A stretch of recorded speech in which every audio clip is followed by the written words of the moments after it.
compañeros y compañeras, participantes de la Escuela de Formación para Líderes y Lideresas. En esta mañana vamos a desarrollar el 9º seminario de la Escuela de Formación. El tema de esta mañana es Autodeterminación y Autonomía de Pueblos Indígenas, ponencia a cargo de la doctora Mariana Moya Bayó.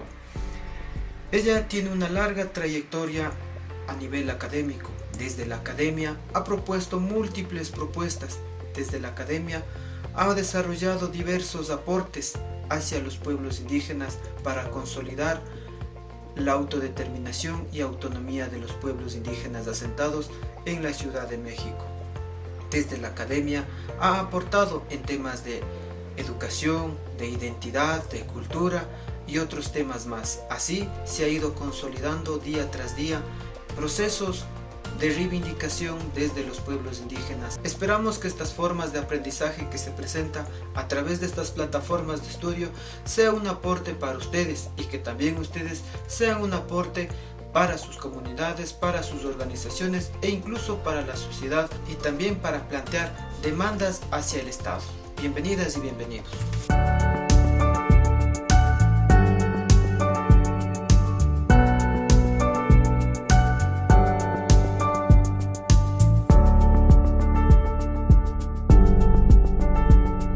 Bueno, hay tres elementos que quiero enfatizar sobre la construcción de la autonomía, es decir, la recuperación territorial de los pueblos maya, tzeltal, tzotzil, tojolabal y chol, en los altos, en la parte sierra del Chiapas y en la selva lacandona, en los últimos 25 años. Y lo primero que quiero decir es que ha sido un proyecto al margen del Estado y al margen de sus instituciones. Entonces hubo, como dije, un levantamiento armado que duró poco tiempo y después hubo una serie de diálogos de paz entre el Ejército Zapatista de Liberación Nacional y el gobierno mexicano.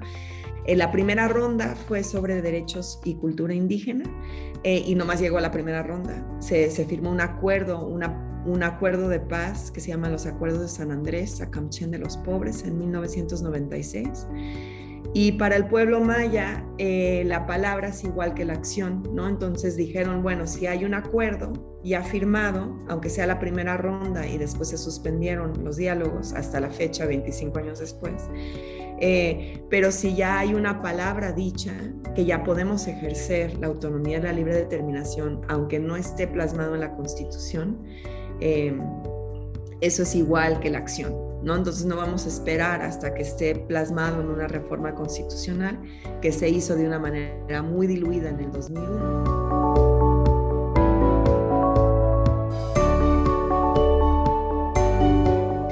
Pero a partir del 96 dijeron, vamos a ejercer la autonomía y la libre determinación porque la palabra, es decir, la acción, ya está dicha.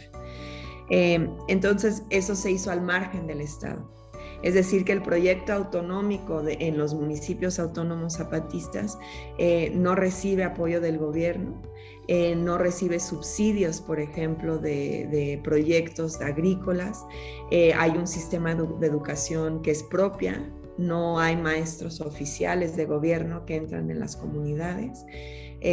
Ha habido un fortalecimiento del conocimiento de las parteras, de la medicina tradicional.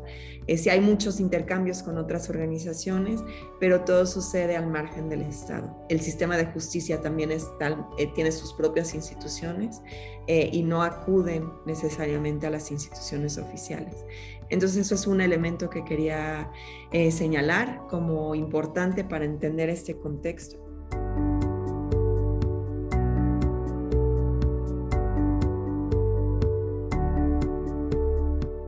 El segundo es que la autonomía se sitúa como una lucha contra el colonialismo, no del pasado, sino contra el colonialismo en el presente, ¿no? Que se entiende el gobierno mexicano y el neoliberalismo como parte de un proyecto de colonización de territorios indígenas y de territorios afromexicanos en el presente. No es algo que ha quedado en el pasado, no es algo que queda en el pasado y que se rompe cuando México se declara independiente frente a la colonia española, sino que es parte de la estructura del Estado mexicano en el presente, y por lo tanto la autonomía es una lucha contra el racismo cotidiano que permea la sociedad mexicana. Y entonces, si la autonomía es una forma de luchar contra el colonialismo en el presente y contra el racismo cotidiano, institucional y estructural, esto quiere decir que la autonomía no es solo frente al Estado, no se plantea como un proyecto de recuperación territorial, de gobierno propio, de estructuras político-administrativas propias, y la memoria propia del pueblo frente al Estado, sino también es frente al resto de la sociedad mexicana que no es indígena, ¿no? Entonces ahí yo digo que es importante y nos deja una tarea muy importante a los que no somos indígenas, como es mi caso, de cómo entablamos una relación distinta basada en la horizontalidad y basado en un proyecto antirracista y anticolonial.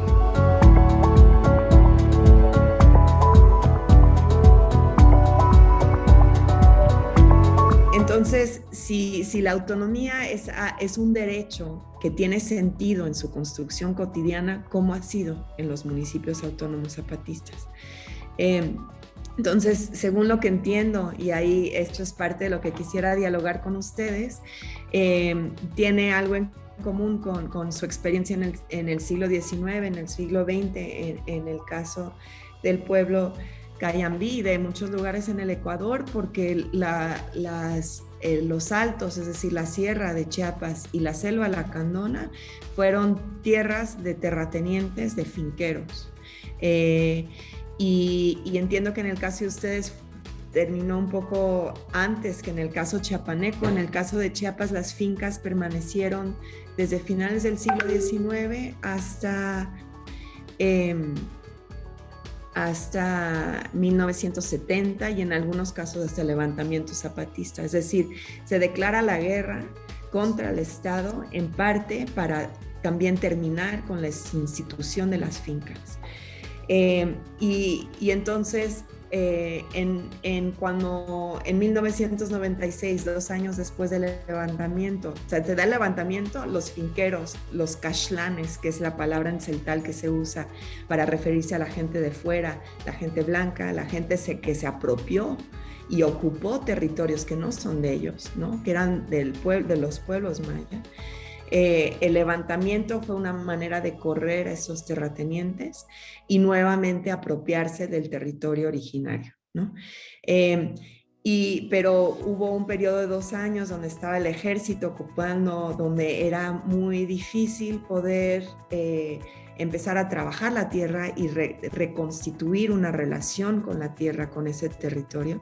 Entonces, cuando se dan los diálogos de San Andrés y se firman los acuerdos y se dice, bueno, la palabra es igual que la acción, ahora ya vamos a empezar a construir la autonomía. Entonces ahí todas las comunidades celtales, tojolabales, tzotziles y choles llegan a ocupar las tierras donde sus abuelos o donde ellos mismos habían trabajado como peones y dicen, ahora estos son nuestras comunidades, y le llaman tierras recuperadas. Y entonces lo primero, no sé qué tipo de finca vivieron ahí en territorio Cayambi, pero allá era de tierras de ganado y de café, y el ganado suele aplastar la tierra, como bien saben, y lo dejan poco fértil. Entonces la autonomía empieza alimentando la tierra, ¿no? Eso fue el primer paso. ¿Cómo alimentamos la tierra? Y allá es la milpa, ¿no? Es el maíz, el frijol, la calabaza y todas las demás verduras y vegetales que forman parte del ecosistema que es una milpa.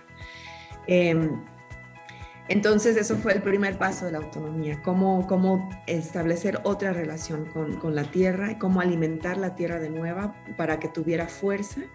Y entonces eso fue la recuperación de lo que había sido campos de ganado, bosques que habían sido destruidos, deforestados, y reforestar y alimentar a través de las plantas que fijan nuevamente nitrógeno en la tierra como el primer paso. Pero obviamente el segundo paso es entonces cómo nos vamos a coordinar, cómo vamos a tomar decisiones, qué vamos a hacer. Entonces el paso de alimentar la tierra va de la mano con el paso de cómo nos vamos a organizar y cómo vamos a tomar decisiones.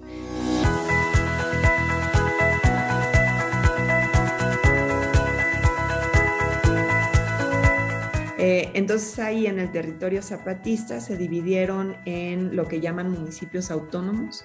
Entonces en lugar del municipio oficial del gobierno hay un municipio autónomo que tiene sus propias instituciones que están al margen, pero al mismo tiempo se dice encima el gobierno oficial con sus instituciones, con su ministerio público, con sus programas de gobierno, con su sistema educativo, con su estructura municipal de gobierno local, y en ese mismo territorio está el municipio autónomo que dice no queremos las instituciones de gobierno porque esas instituciones son racistas, no queremos las instituciones de gobierno porque son instituciones coloniales, vamos a crear nuestras propias instituciones. Creo que eso es parte del debate, ¿no? Se transforman las instituciones de gobierno del Estado o se crean las paralelas y las propias, ¿no? Eso es parte de la tensión y eso es parte de lo que quisiera dialogar con ustedes usando este ejemplo que ellos tomaron la decisión de que tendría que ser aparte, ¿no? Entonces empiezan en esos municipios autónomos, empiezan a decidir, bueno, necesitamos acá en cada comunidad nuestras propias autoridades, que entiendo que hay algo también aquí paralelo de lo que estuve leyendo. Entonces, nuestras autoridades al nivel comunitario, pero esos a su vez, y tenemos nuestra asamblea de comunidades, eso a su vez es toda la suma de comunidades en un municipio, se juntan en una asamblea municipal, que en el caso de en algunos municipios autónomos son como 35 o 50 comunidades que se juntan y tienen su municipio que tiene su asamblea, y a su vez hay una conglomeración de municipios que se juntan en lo que allá se llaman caracoles, que son regiones autónomas que también tienen su asamblea. Y entonces hay autoridades a cada nivel de la comunidad, del municipio y regional del Caracol, y la máxima autoridad es la asamblea del Caracol. Y también hay autoridades en cada uno de esos niveles. Y el corazón de la autonomía entonces fue, bueno, lo más importante, si tenemos que alimentar la tierra y tenemos que alimentar la memoria de nuestro pueblo que ha sido fracturado a través de la época de las fincas y a través de la conquista primero de la Iglesia Católica y después de los finqueros que vieron de la mano con la Iglesia Católica desde el siglo XVI. Entonces alimentar la tierra también es alimentar la memoria de nuestros pueblos, y alimentar la tierra y la memoria es alimentar nuestros cuerpos para que estén sanos, y el conjunto es la salud.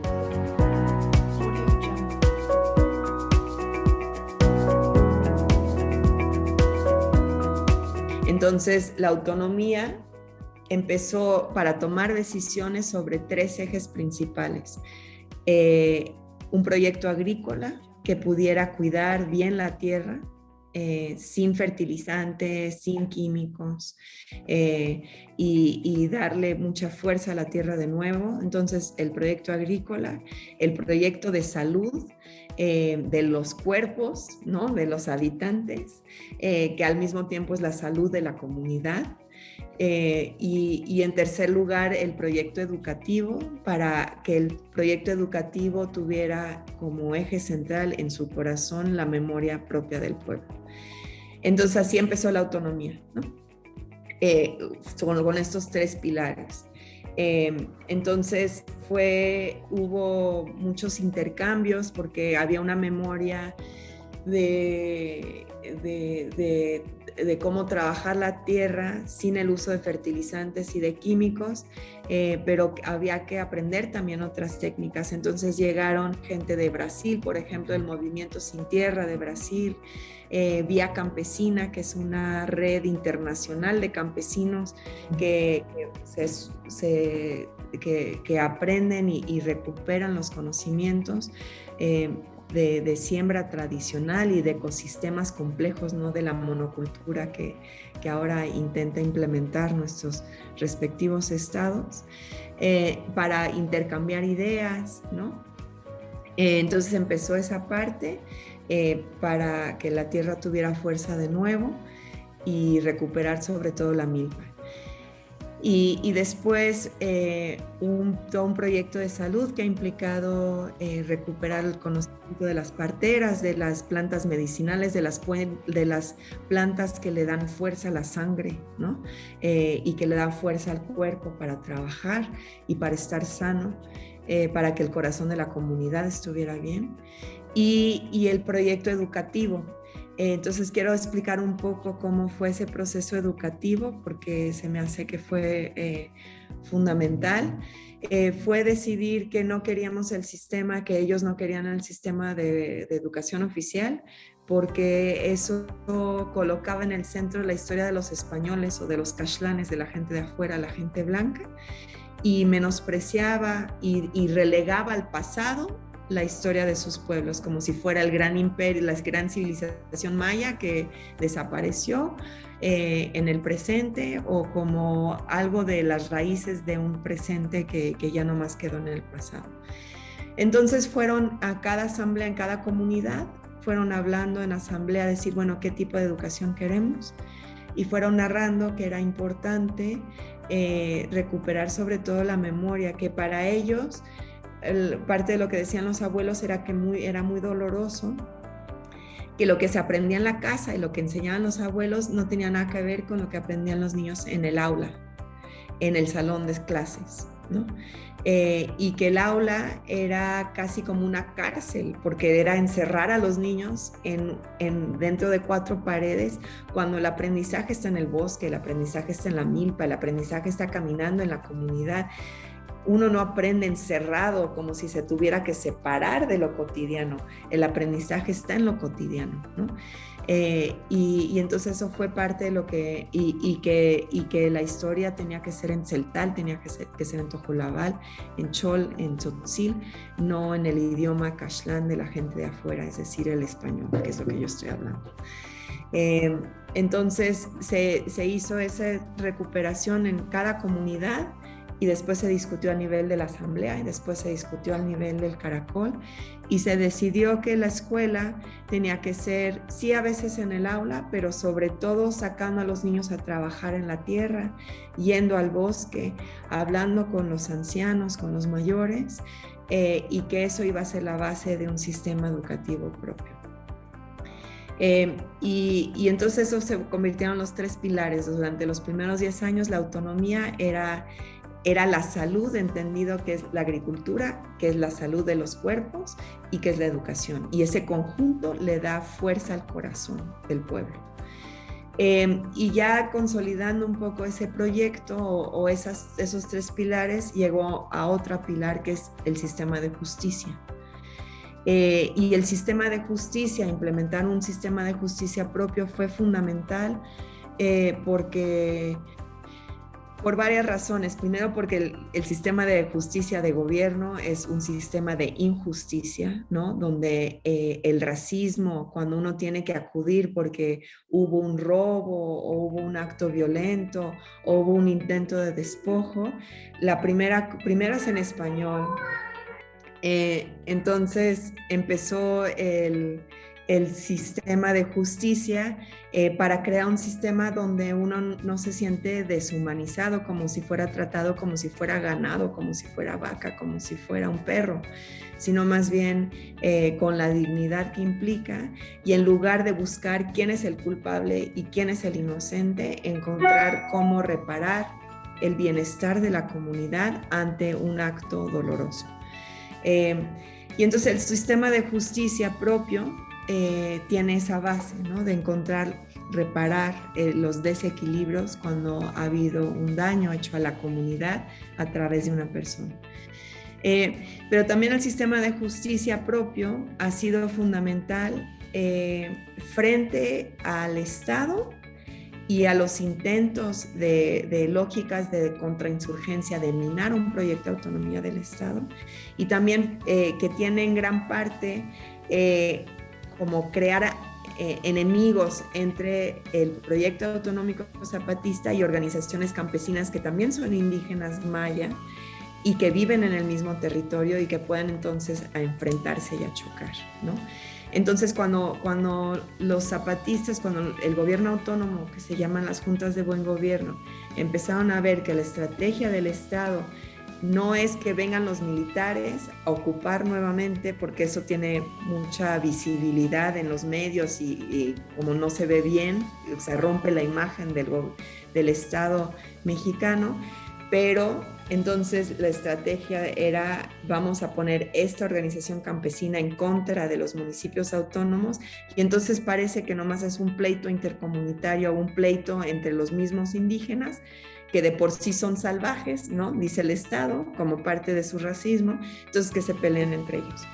Entonces el sistema de justicia fue, bueno, si tenemos un sistema de justicia donde es en Celtal o es en Topolabal, escucha a las partes y busca reparar el daño en lugar de buscar un culpable, y que no es, bueno, tú eres culpable, dame dinero como tu castigo o métete a la cárcel, sino tienes que hacer un trabajo comunitario, tienes que trabajar la milpa, tienes que donar de tu tiempo para el bienestar de la comunidad. Quizás eso puede atraer a las otras organizaciones campesinas a nuestro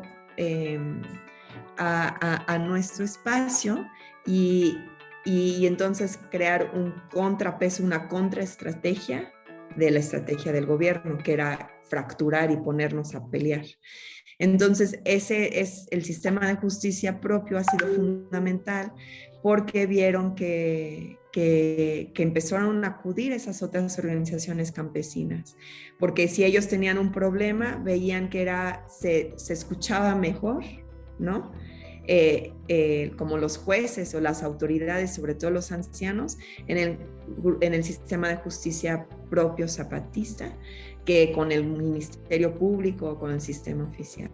Entonces empezaron a acercar las organizaciones campesinas que tenían piques, que tenían tensiones y confrontaciones con los zapatistas, y eso ayudó a retejer lazos y como que a darle la vuelta a las estrategias de contrainsurgencia del Estado. Entonces quería resaltar esa parte porque la autonomía se vuelve un proyecto incómodo para el Estado, ¿no? Entonces la autonomía también tiene que pensar en las estrategias para tejer alianzas, aunque no es que necesariamente esa organización campesina se va a volver zapatista, pero por lo menos que no haya broncas, que haya respeto, ¿no? Porque al final son parte del mismo territorio maya. Entonces el proyecto autonómico, la justicia ha jugado un papel central en ese sentido.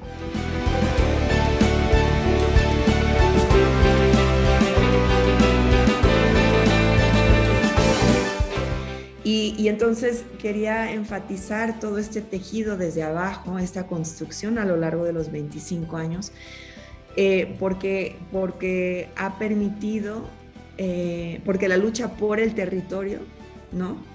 Lo que es la autonomía es una lucha por el territorio, una lucha por un gobierno propio, le da sentido al territorio y reconstituye el territorio, ¿no? Entonces, luchar por el territorio también le da sentido nuevamente a lo que es el territorio. No es regresar al pasado, es más bien una reconfiguración que crea territorio, ¿no? La lucha por también crea el territorio. Entonces, ahí crear el territorio ha significado que en el centro de lo cotidiano nuevamente está la milpa, ¿no? Los maya dicen que ellos son hombres y mujeres de maíz, que ellos salen del maíz y que ellos no se pueden pensar, no pueden existir sin el maíz. Y en parte es así porque el maíz en algún momento hace miles y miles y miles de años fue salvaje, pero ahora para reproducirse requiere la intervención humana, y los humanos requieren el maíz para vivir, ¿no? Entonces hay una simbiosis donde el maíz no puede vivir sin el humano y el humano sin el maíz. Entonces, eso es el corazón de la reconfiguración del territorio, pero es sobre todo la reconfiguración de la memoria del pueblo, de tener este sentido de salud, ¿no? Que es salud para la tierra, es salud para los cuerpos, es salud para los espíritus que hay que agradecer y a los dioses que hay que agradecer. Y es salud también para la memoria, ¿no? Para los ancestros, porque es tener esa memoria presente en el día a día. Y eso crea territorio. Entonces todo ese conjunto de elementos se colocan como contra la época de las fincas que dicen ahí, ¿no? O sea, la autonomía es para que no regrese la finca, eso es lo que dicen. Y la finca en un sentido de explotación económica y en un sentido un poco simbólico, porque la finca representa lo que es la concentración de las estructuras del colonialismo, ¿no? O sea, ¿qué es una finca? Es una ocupación de un territorio que no es de los blancos, que no es de los mestizos o de los cashlanes. Es una ocupación a la fuerza de ese territorio. Es una extracción de la fuerza vital de los cuerpos, a tal grado que es como casi matar poco a poco el cuerpo, para que otros puedan vivir, ¿no? Para el bienestar de otros a costa del cuerpo y de la fuerza vital colectiva de una comunidad, de un pueblo. Es eliminar en una memoria un conocimiento e imponer, ¿no? En celtal hay una figura en una palabra celtal que se llama Ajvalil. Ajvalil es el patrón gobierno.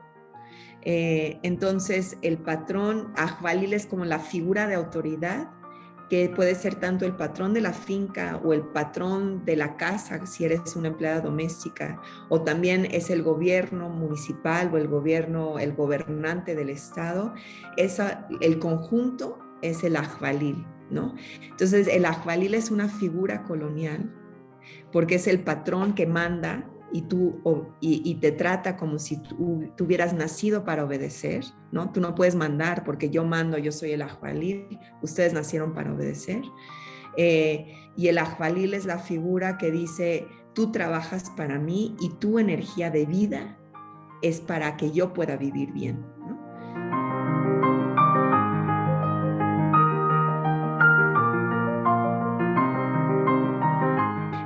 Entonces, la autonomía es contra la figura del Ajvalil, contra la figura de un patrón gobierno, como la figura que está hasta arriba de una estructura colonial. O sea, la finca concentra el colonialismo y que tiene diferentes expresiones en el presente, tiene expresiones en las mineras, en los proyectos hidroeléctricos, porque siguen siendo ocupaciones territoriales de los pueblos. Entonces, la autonomía es para que no regresen la época de las fincas, es lo que dicen. En el sentido que no vuelva a haber una ocupación territorial, que no vuelva a haber una explotación laboral, que el conocimiento propio sea lo que alimenta el corazón del pueblo. Y la autonomía, entonces, ustedes tienen sus propios conceptos celtales para el Lekil Kushlejal, ¿no? Entonces, la autonomía es para Lekil Kushlejal, es vida, existencia, no vida individual, sino la vida, ¿no? La existencia. Y Lekil es un bienestar, como un bienestar del pueblo, un bienestar del territorio, un bienestar de la energía que es existencia. Entonces el Ekil Kushlejal es como sería un poco el equivalente en el celtal a un buen vivir, ¿no? Entonces la autonomía es para tener las condiciones materiales, espirituales, de una comunidad, un corazón colectivo sano, para que haya una posibilidad de un futuro, ¿no? Entonces el Ekil Kushlejali dice que la autonomía no es algo fuera de nuestra manera de vivir lo cotidiano. La autonomía es cómo vivimos lo cotidiano. ¿no? No es solo el gobierno o la toma de decisiones en asamblea, es la posibilidad de vivir como de la vida existencia como pueblos en el presente, asegurar las condiciones materiales, espirituales, de conocimiento, del respeto a los ancestros en el presente para que tengamos un futuro, ¿no? Eso es la autonomía, construida desde abajo a lo largo de 25 años. Entonces, quería poner eso, que la autonomía es contra el colonialismo en el presente, que cuando se dice que el colonialismo quedó cuando se fueron los españoles de nuestros países, pues eso lo dice la gente como yo, que somos mestizos, ¿no? Porque llega un estado que está hecho para cuidar a alguien como yo. Entonces, claro, los mestizos dicen, sí, hubo una independencia, pero obviamente desde los pueblos sigue habiendo una ocupación territorial, sigue habiendo una eliminación de la memoria, sigue habiendo una explotación laboral para el bienestar de los demás y por lo tanto el colonialismo continúa, ¿no? Y entonces la autonomía, o sea, asegurar las condiciones de reproducción social, para una vida existencia digna, fisura esas estructuras coloniales, porque un proyecto colonial es un proyecto genocida, es un proyecto que pretende de baja o de alta intensidad eliminar a los pueblos del presente. Entonces, un proyecto autonómico que crea las condiciones para que ese presente sea digno y esa vida existencia sea posible, es un proyecto profundamente anticolonial, ¿no? Entonces eso era una cosa que también quería señalar, que se va tejiendo, ¿no? en lo cotidiano, y que eso no lo dicen si uno ve cómo se define autonomía y libre determinación en los derechos plasmados en los tratados internacionales, no necesariamente recupera ese sentir del pueblo, ¿no? Por eso digo que el derecho no es algo que está en la OIT 169, ¿no? O no es lo que está plasmado en las constituciones, sino es la manera en que se le dota de sentido en las acciones colectivas de todos los días, ¿no? Entonces por eso empecé a tejer desde abajo la experiencia zapatista para a partir de ahí poder dialogar con lo que ustedes han estado construyendo en el día a día y lo que los que están en los líderes en formación, lo que han escuchado de otras generaciones, de su palabra, de su lucha.